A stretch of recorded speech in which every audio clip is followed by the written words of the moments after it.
Saudações, caro cliente, caros assinantes, aqui é a empresa Ezone. Neste vídeo teremos uma revisão do poderoso gravador de vídeo híbrido de 4 canais Ezone XZR04P. Recentemente tivemos uma revisão do gravador Ezone DVR04P no canal. Externamente parece praticamente o mesmo, e com certeza você deve estar se perguntando qual é a diferença entre esses dois modelos. Eles têm uma única diferença. O modelo básico Aizen DVR04P suporta câmeras de até 5 megapixels, enquanto o Aizen XZR04P suporta câmeras HD de até 8 megapixels. Ou seja, este modelo é mais poderoso, mais caro e, portanto, suporta as câmeras de vigilância mais qualitativas em termos de resolução que existem atualmente. Vamos dar uma olhada no painel frontal. Aqui, tradicionalmente, como na maioria dos gravadores Ezone, há uma porta USB. É conveniente conectar um mouse ou um pendrive aqui para transferir informações. Também vemos 3 luzes de indicação. A luz de presença do disco rígido, ou seja, se ela estiver acesa ou piscando, está tudo bem. Se não acender, significa que o gravador de vídeo não reconhece o disco rígido. Luz de presença da internet. O mesmo se aplica. Se a luz estiver acesa ou piscando, significa que a internet está chegando ao gravador de vídeo. E a luz de presença de energia. Na parte de trás, vemos 4 conectores para conectar microfones, 4 conectores para conectar câmeras HD ou câmeras analógicas e um conector para conectar sensores de alarme. Aqui estão os conectores VGA e V-Out, que são para conectar monitores analógicos antigos. Não recomendo usar esses conectores, sempre conecte via HDMI. Assim você poderá assistir em qualidade máxima. No conector Ethernet. Pelo RG45 você conecta sua internet ou seja, o gravador à rede. Também há mais uma porta USB para conectar um mouse ou pendrive. Conector IS485 para conectar câmeras PTZ e conector de alimentação. Tradicionalmente, o gravador vem sempre com um mouse, que geralmente é também um acessório essencial. Também vem com sua fonte de alimentação. Conector SATA para conectar o disco rígido. Parafusos para fixação do disco rígido, bem como instruções. O gravador suporta discos rígidos de até 10 terabytes. Aqui só podem ser instalados discos rígidos especializados para sistemas de videovigilância. O gravador também suporta funcionamento com internet 3G, 4G, ou seja, internet que é fornecida através de cartões SIM e possui endereços IP dinâmicos. Para a conexão, você precisará de um roteador separado, ou seja, um sistema clássico. O modem USB com cartão SIM é inserido no roteador, que se conecta ao gravador de vídeo por cabo. Se você tiver alguma dúvida sobre este modelo, o telefone gratuito é 888-800-543-55.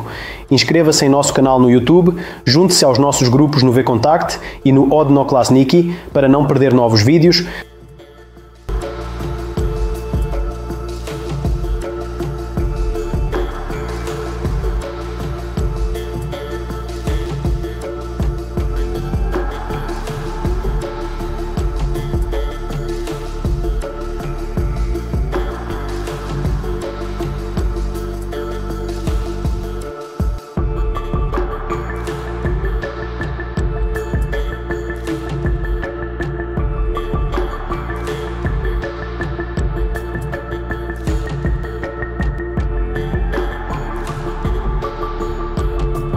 Au menu de contrôle de la boîte noire. Nous devons sélectionner la langue. Le système nous invite à entrer le mot de passe. Le mot de passe par défaut sur tous les DVR est on 1, 2, 3, 4, 5. Cliquez sur Login ici et nous devons vérifier l'heure. Vérifiez que le fuseau horaire correspond au fuseau horaire actuel. Cliquez sur Suivant. Il s'agit des paramètres réseau de l'enregistreur. Ceci est nécessaire si vous connectez l'enregistreur à votre réseau. Voici les paramètres réseau pour toutes les caméras. Cliquez sur Suivant. Tous les disques durs sont affichés ici. Les disques durs doivent être utilisés avec des connecteurs SATA 2, SATA 3 pour les systèmes de vidéosurveillance. Cliquez sur Suivant. Le système nous invite à modifier le mot de passe et à poser des questions de contrôle. Nous ne le ferons pas maintenant, cliquez sur Quitter. Toutes nos caméras sont affichées ici. Vous pouvez déplacer votre souris et vous trouverez ici des conseils et des éléments de menu rapide. Par exemple, PTZ permet de faire pivoter les caméras. Le bouton Zoom permet d'effectuer un zoom avant sur la séquence. Ici, vous pouvez activer l'audio s'il est compatible avec vos caméras CCTV que vous connectez. Cliquez 2 fois pour agrandir la fenêtre en plein écran et 2 fois pour revenir en arrière. Cliquez avec le bouton droit de la souris pour ouvrir le menu. Ici, par exemple, vous pouvez définir le nombre de caméras que vous souhaitez afficher de différentes manières. Cliquez sur pour quitter le mode plein écran et afficher le menu principal. Il y a beaucoup de fonctions et de réglages différents, je vais vous montrer les principaux que vous utiliserez probablement. En haut, nous avons les boutons principaux, ici nous avons le mode de visualisation ouvert, à gauche nous avons les caméras CCTV, ici nous avons l'affichage. Vous pouvez également les personnaliser selon vos besoins. Voici l'archive des boutons, sélectionnez la caméra souhaitée sur la gauche, sélectionnez la date sur le calendrier. En dessous s'affiche le jour sélectionné de 0 à 24 heures. Ici, vous pouvez afficher uniquement les enregistrements de mouvement, ce qui vous permet d'accélérer la vidéo. Ensuite, dans la section de recherche, vous pouvez enregistrer les informations sur une carte flash USB, avant de l'insérer dans un port USB de l'enregistreur. Sélectionnez également la caméra CCTV, choisissez la date et appuyez sur le bouton pour enregistrer la vidéo sur une clé USB. Les paramètres sont les mêmes que ceux que nous avons déjà vus. Il existe également des paramètres supplémentaires, tels que les paramètres de l'utilisateur. Ici, vous pouvez créer plusieurs utilisateurs, ce qui vous permet de savoir qui est entré dans le menu de l'enregistreur et ce qu'il a fait avec le système. Ici se trouve le système d'avertissement pour différents événements, et tout peut être configuré de manière standard. Ici, les paramètres réseau, sur l'onglet P2P vous pouvez configurer l'option pour voir l'image à partir d'un smartphone. Il y a également un onglet email. Dans cet onglet, vous pouvez configurer les notifications par email indiquant que le capteur de mouvement a été déclenché.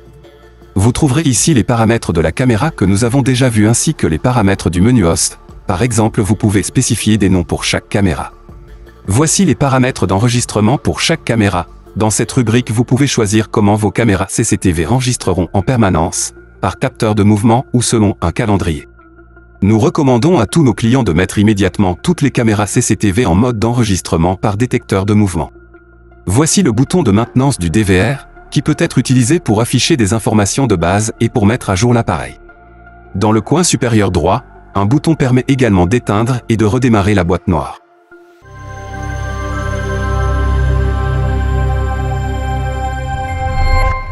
Maintenant, je vais vous montrer comment installer et configurer l'application sur votre smartphone pour la visualisation à distance. L'instruction est absolument identique pour tous les appareils Apple, c'est-à-dire sur l'iPhone 10, 15, 16, c'est exactement la même chose, ainsi que pour tous les appareils Google et tous les appareils Android, c'est tout à fait pareil. Téléchargez l'application via l'App Store ou Google Market, qui s'appelle BitVision. Vous ouvrez l'application BitVision. En haut à gauche, cliquez sur les 3 lignes.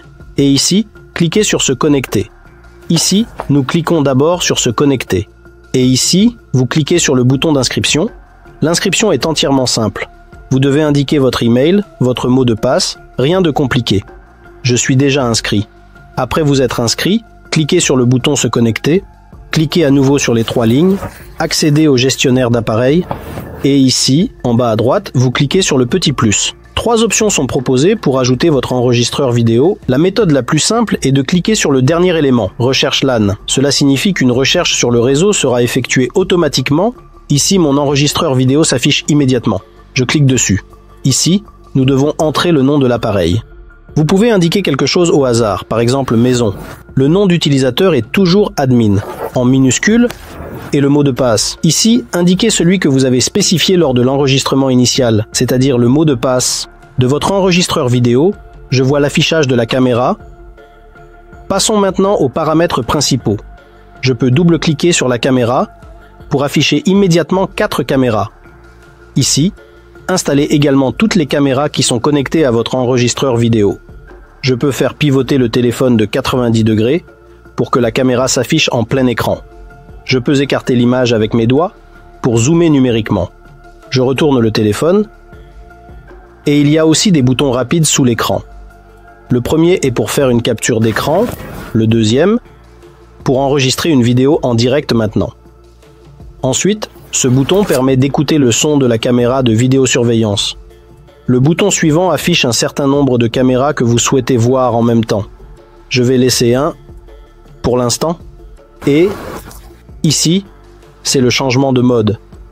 Nous avons cliqué sur HD et pouvons voir comment la qualité a changé, c'est-à-dire que nous regardons maintenant en qualité maximale et pouvons voir à quel point l'image est devenue nette. Par défaut, c'est en mode économique. Pour économiser des données, donc vous voyez la situation et comprenez ce qui se passe. Si vous voulez voir ce moment de manière très détaillée, appuyez sur HD. En bas, il y a aussi des boutons de lecture, fermer, partager. Je vais vous montrer l'essentiel. Ce que vous allez utiliser, c'est la visualisation. Appuyez en haut à gauche sur les 3 lignes et ici choisissez lecture. Ici, vous choisissez également la caméra qui sera connectée. En bas, une barre s'affichera et vous sélectionnez simplement l'événement que vous souhaitez visualiser en glissant votre doigt. Par exemple, vous voyez qu'hier à 1h du matin, il y a eu un mouvement et vous glissez simplement votre doigt ici et la lecture automatique commence. Ainsi, avec le téléphone, vous pouvez non seulement voir l'image en direct, mais aussi vérifier ce qui s'est passé. Vous pouvez rapidement envoyer cette information sur votre téléphone afin de la transmettre aux autorités policières ou de faire autre chose avec